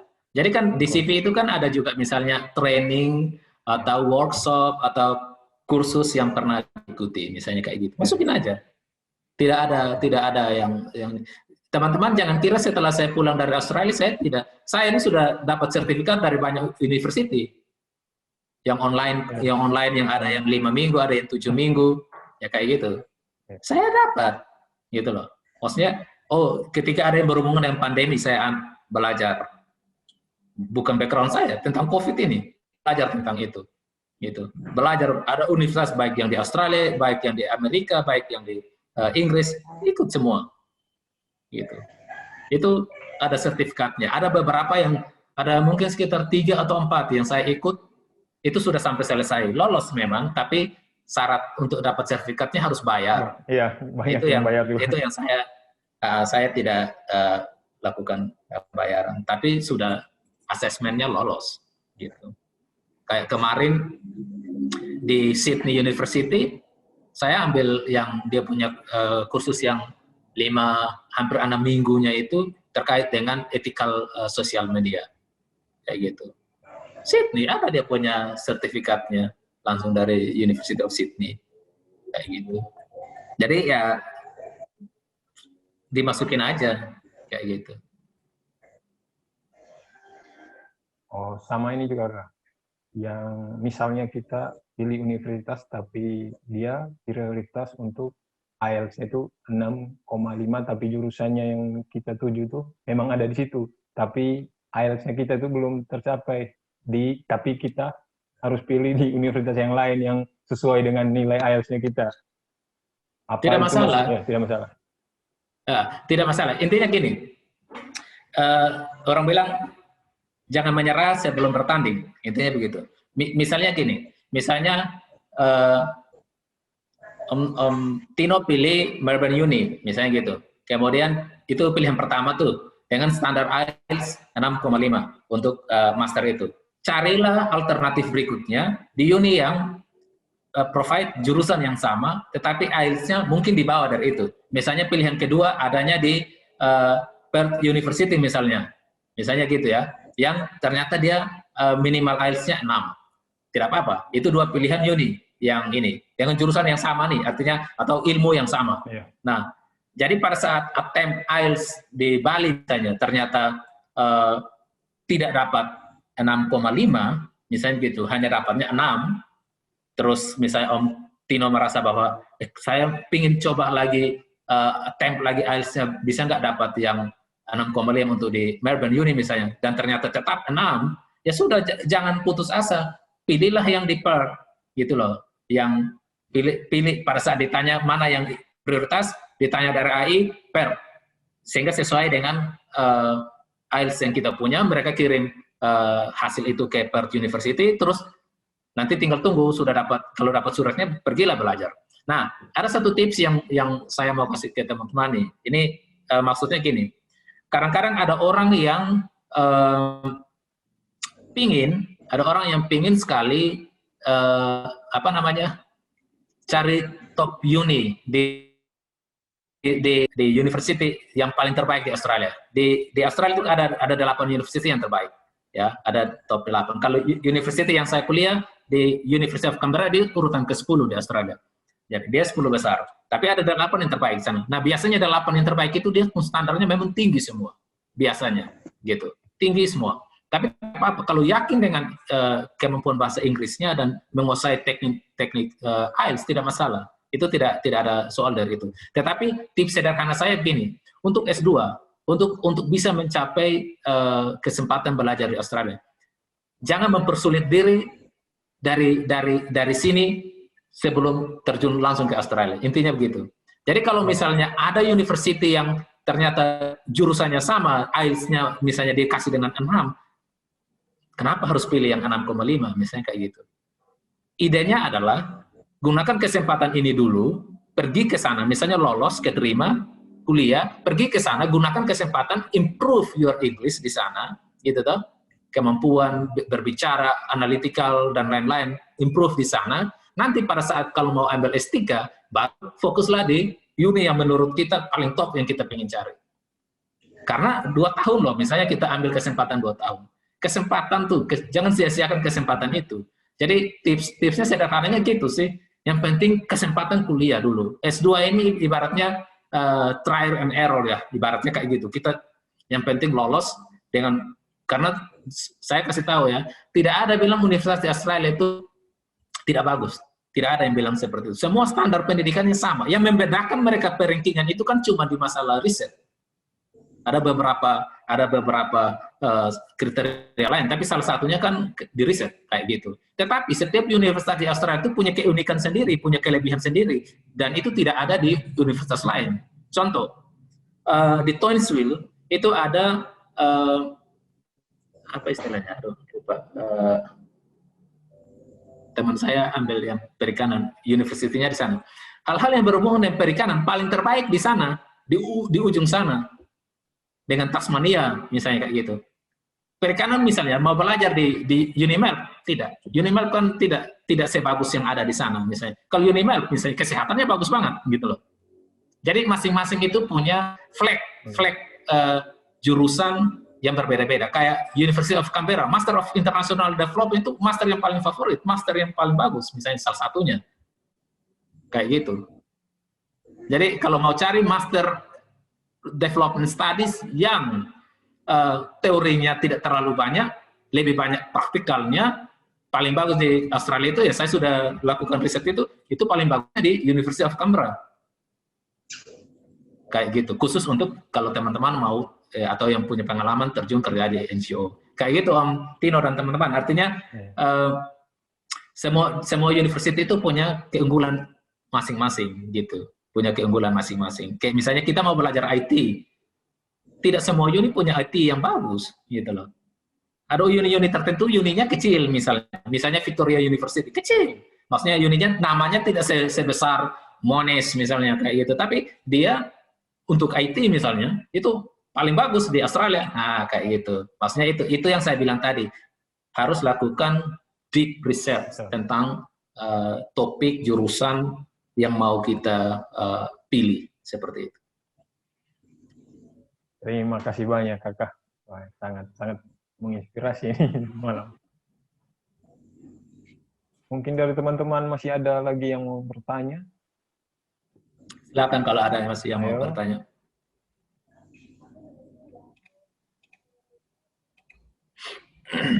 Oh iya Kakak, bisa sama Instagramnya juga atau Facebook mungkin? Tadi Instagramnya belum muncul di semua ya? Belum Kak. Oh wait, berarti tadi hanya di satu. Oke. Wait.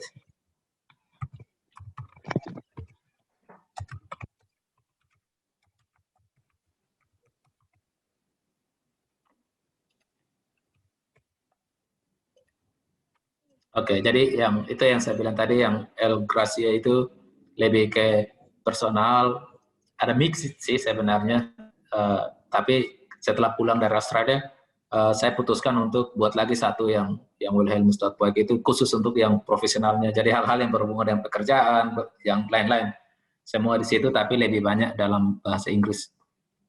Bukan lebih banyak sih, semua captionnya dalam bahasa Inggris.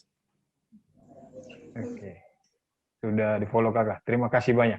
Oh ya, terima kasih. Nanti saya follow balik. Dari teman-teman mungkin masih ada lagi? Ayo, lagi Kakak Mus masih ada waktu ya, sekarang.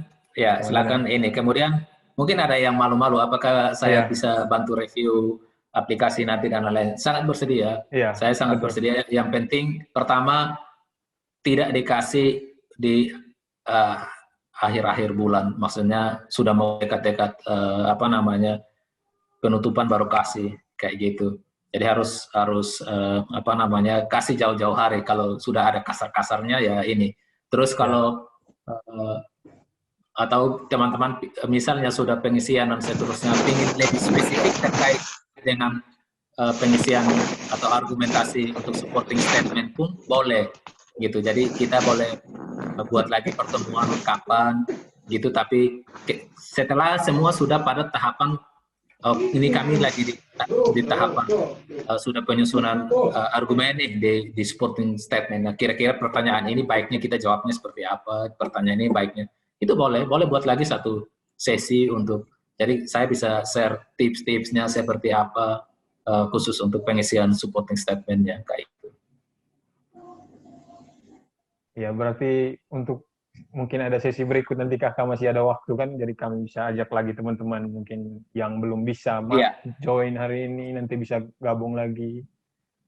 Ya, sangat bisa. Saya ya memang satu kan ini kita kan beasiswanya kan dari sekarang sampai April. Let's say lah misalnya di Maret.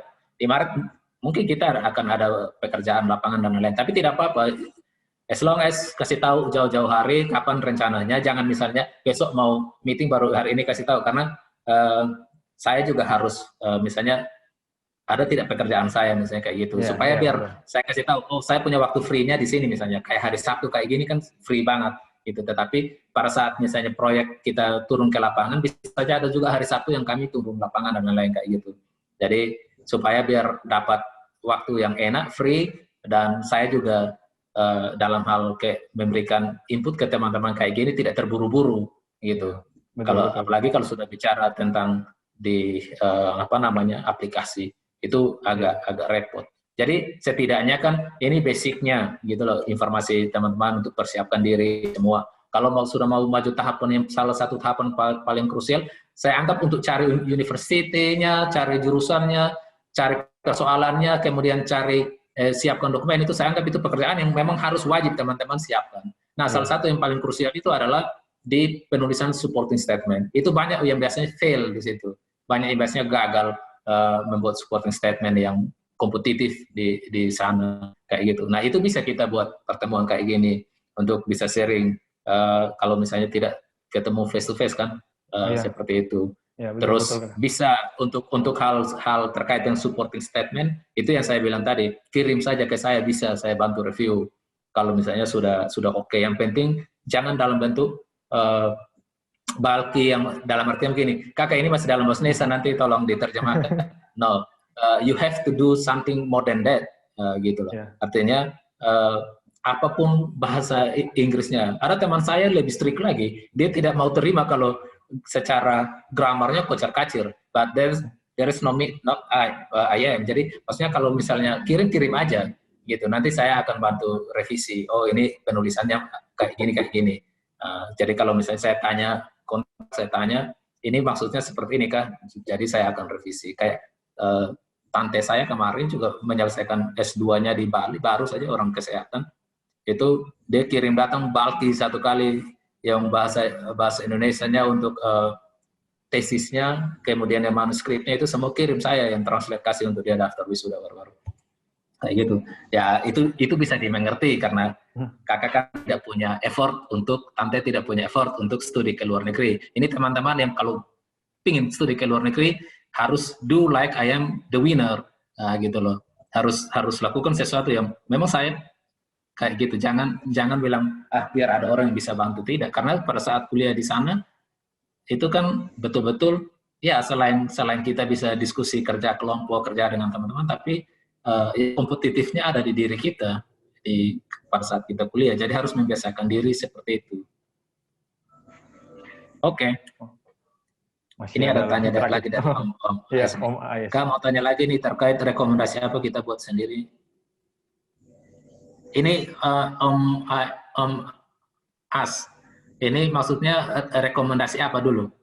Rekomendasi letter kayak maksudnya nih, yang dari. Karena rekomendasi ini ada macam-macam. Ya, jadi contoh ya, kalau rekomendasi yang dimaksud itu orang S3, maksudnya orang yang mau belajar S3, itu kan biasanya dia perlu dapatkan rekomendasi dari, kayak misalnya dia di universitas, misalnya dia dosen misalnya, atau dia pernah melakukan penelitian atau apalah bersama dengan orang lain, perlu dia mendapatkan rekomendasi dari yang model-model kayak gitu. Atau surat-surat itu perlu. Tapi kalau misalnya kita ini mau ambil S2, ya rekomendasinya adalah rekomendasi yang misalnya saya kemarin itu, karena saya pernah kerja dengan plan internasional itu 12 tahun lebih. Nah, pada saat saya apply untuk aplikasi ini, saya minta country director-nya untuk buatkan rekomendasi buat saya yang menerangkan tentang kompetensi saya di dunia development kayak gitu. Jadi rekomendasinya bukan form dari AS, tapi formatnya yang keluarkan plan, ya plan, langsung dari plan kayak gitu. Jadi tidak ada format khusus dari dari AS khusus untuk kayak misalnya rekomendasi ini. Kecuali AS merekomendasikan kita apa, nah, itu lain. Contoh yang lain adalah kemarin teman saya dokter dari Bali. Itu saya bantu dia, itu sampai wawancara sebenarnya, gitu loh. Sampai wawancara. Bagus, kalau sudah strong argumen. Sampai wawancara, diwawancara dia gagal. Terus saya bilang, ini kecuali ada satu hal di sini yang harus kamu persiapkan gini-gini. Sudah ajar dia, ajar dari Australia ini. Sudah ajar kita speaking, terus saya ajar dia begini caranya untuk mengantisipasi itu. Kayak gini. Ya, dalam tanda petik lah tipu-tipu sedikit, tapi tipunya ilmiah. Maksudnya tipunya bisa dipertanggungjawabkan, kayak gitu. Nah, ternyata dia kecolongan di situ dan akhirnya tidak ini. Nah, dia mendapatkan rekomendasi dari WHO gitu, karena dia dari WHO Indonesia ya, orang Indonesia, karena dia dokter dan aktif penanganan HIV/AIDS di Bali. Nah, jadi ada rekomendasi khusus dari sana WHO bahwa ini dia memang punya kapasitas kayak gini dan seterusnya. Nah, rekomendasi itu datangnya dari pihak yang mengeluarkan, bukan dari bukan dari AS kayak itu. Begitu Om AS. Oh ya.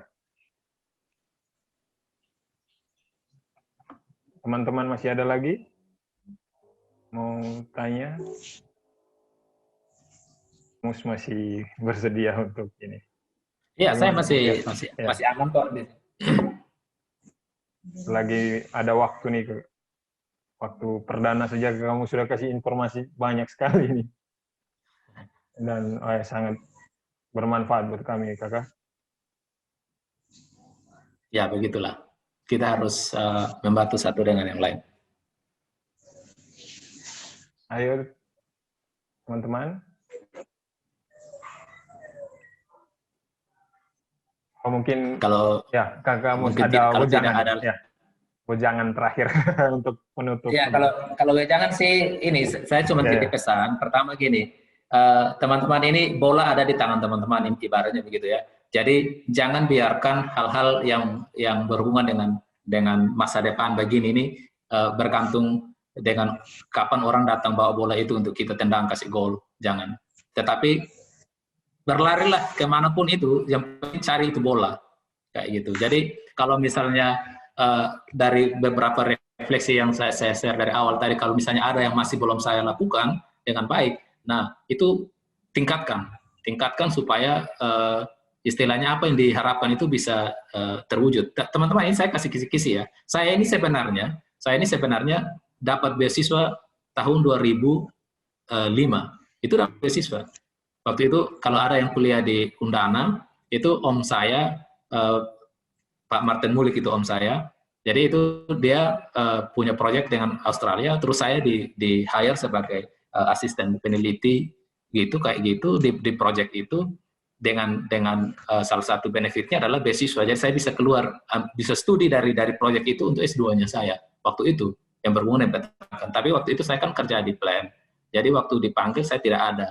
Nah, kayak gitu. Tetapi sejak itu saya mempersiapkan diri. Saya bilang karena saya sudah terjun di dunia development, ya saya harus mempersiapkan diri saya betul-betul untuk jadikan ini sebagai modal kalau misalnya ada beasiswa yang berhubungan dengan development. Kayak gitu. Nah, dari situlah saya lihat, setelah saya lihat, AS ini ternyata ada ini nih yang berhubungan dengan development. Itulah saya jadikan modal untuk apply ini beasiswa. Maka puji Tuhan sekali attempt langsung lulus. Kayak gitu. Yang walaupun waktu yang saya bilang tadi itu diwawancara, saya sudah tahu bahwa saya lolos. Karena saya ini sering wawancara orang, jadi saya sudah tahu. Ketika pertanyaannya diawali dengan, bolehkah kamu menceritakan pengalamanmu, itu saya sudah tahu. Karena itu adalah ada interest dari orang yang mewawancarai kita. Kalau pertanyaannya dimulai dari misalnya, kamu yakin setelah kamu misalnya dapat master ini, kamu bisa buat aturan ini, gini. Nah, itu artinya orang masih meragukan dengan apa yang kita ini kayak gitu. Nah, itulah yang saya bilang tadi, saya pesankan teman-teman, mau cari jurusan apapun itu, universitas apapun itu, cari tahu sedalam-dalamnya. Cari keunikan dari, kan buka di link AS itu bisa lihat tuh dia punya kursusnya apa, materinya apa, mata kuliahnya apa. Terus lihat mata kuliah yang menurut ini paling saya butuhkan ini nih. Nah, kayak Om siapa tadi, Om As kalau tidak salah ya, yang dari kesehatan tapi mau belajar tentang ilmu ekonomi misalnya untuk UMKM misalnya kayak gitu. Oh ternyata ini bagus nih, kewirausahaan di sini, entrepreneurship di sini bagus nih kayak gini-gini. Misalnya kayak gitu. Nah, cari tahu di situ. Supaya kita menonjol gitu loh. Pada saat kita istilahnya, kita mungkin ilmu kita tidak banyak, tetapi pada saat wawancara atau pada saat kita tuangkan ide di aplikasi, orang membacanya ke seolah-olah, wih expert banget nih dalam, atau wih orang ini bagus banget, aplikasi ini keren sekali nih. Nah, kayak gitu. Jadi mereka langsung, ibaratnya langsung taruh kita pun aplikasi di atas. Kayak gitu. Pesan saya sih itu. Terus ya yang kedua, yang terakhir dari saya, jangan segan-segan untuk bertanya. Saya bukan satu-satunya yang terima AS, banyak teman-teman juga. Kalau teman-teman di Kupang biasanya ada berburu beasiswa ala FAN. Saya kan anggota FAN, ya Forum Akademia NTT. Nah, biasanya ada face to face itu, tapi karena dengan sekarang pandemi, I don't know, pasti tidak ada. Maksudnya untuk sementara di ini, tapi biasanya ada kelas itu, terus ada sharing dari kita kayak gini, terus ada revisi, apa istilahnya, review aplikasi dan lain-lain. Biasanya kayak gitu. Cari tahulah yang kayak gitu, atau ke teman-teman yang sudah pernah kuliah, mengambil jurusan yang sama misalnya. Cari tahu informasi itu sebanyak mungkin. Dengan jaringan ini saja sudah bisa tahu. Tanya-tanya dan gitu, supaya memperkuat teman-teman dalam hal produce aplikasinya. Itu terakhir, terima kasih sudah izinkan untuk ada di forum ini, diskusi dengan teman-teman semua. Terima kasih. Selamat malam, salam sehat untuk semua. Terima kasih banyak Kakak. Ya. Mungkin kita bisa foto screenshot terakhir nih Kakak buat. Boleh silakan. Teman-teman mungkin siapa bisa yang kasih ini hidup ini videonya, kameranya kita screenshot. Ya. Ayo. Nanti di-share aja ya. Iya. Di WA saja. Oh ya. Ayo teman-teman bisa Silakan, kasih hidup dulu ya. videonya. Ya, biar bisa saya screenshot pertemuannya kita nih, Mal. Oke. Ada lagi 4 orang nih. Santi belum, Linda belum. Om Yanuar, Linda, sama Santi. Siapa nih? Lama Belawa kan siapa? Ya. Om Yanuar juga belum. Oh, mungkin mereka malu, kita screenshot saja. Oke, that's fine. Oke. Langsung aja. Ya. 1, 2, 3. Oke. Mungkin teman-teman silahkan screenshot juga dari situ. Oke, 1, 2, 3. Oke, sudah. Selamat malam semuanya. Terima kasih banyak. Terima kasih semuanya, jaga kesehatan. Ya, sehat selalu semua. Ya. Terima kasih banyak, Kamus. Sama-sama. Nanti di sesi berikutnya bisa ketemu lagi ya, Kakak. Siap. Oke, ya. Fighting semua ya teman-teman dari NTT. Harus ada yang lolos. Di forum ini harus ada yang lolos tahun ini. Iya, Kakak. Harus optimis. Optimis. Harus ada yang lolos. Iya. Oke, terima kasih semua. Ya. Sampai ketemu. Ya. Sampai ketemu Kakak. Terima kasih banyak. Ya. Terima kasih teman-teman semuanya yang ikut.